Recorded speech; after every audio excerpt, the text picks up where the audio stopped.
आज आपण श्री ममाटे या लेखकांचा जीवन परिचय पाहणार आहोत. श्री ममाटे हे मराठीतील एक प्रसिद्ध ललित लेखक, विचारवंत व समाजसुधारक होते. त्यांचे संपूर्ण नाव श्रीपाद महादेव माटे असे होते.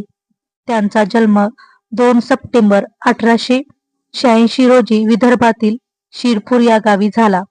त्यांचे शिक्षण सातारा व पुणे या ठिकाणी झाले. MA पर्यंत शिक्षण घेतल्यानंतर माटे यांनी शिक्षक म्हणून नोकरीस प्रारंभ केला. पुण्याच्या सर परशुराम भाऊ कॉलेजात प्राध्यापक म्हणूनही त्यांनी काही काळ काम केले. श्री ममाटे यांनी समाजसेवेच्या क्षेत्रातही कार्य केले होते.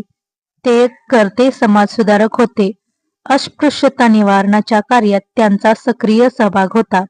समाजातील उपेक्षित घटकांबद्दल त्यांना विशेष जिव्हाळा वाटत होता व तो त्यांच्या ललित लेखनातून व्यक्त झाला आहे.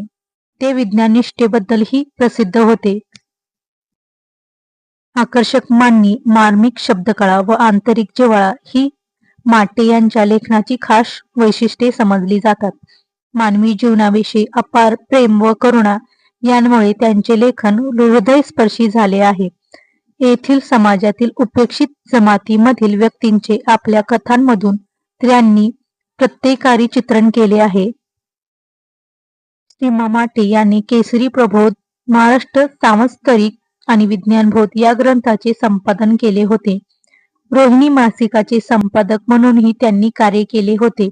ललित लेखनाबरोबर विचारप्रवर्तक लेखनही त्यांनी केले होते.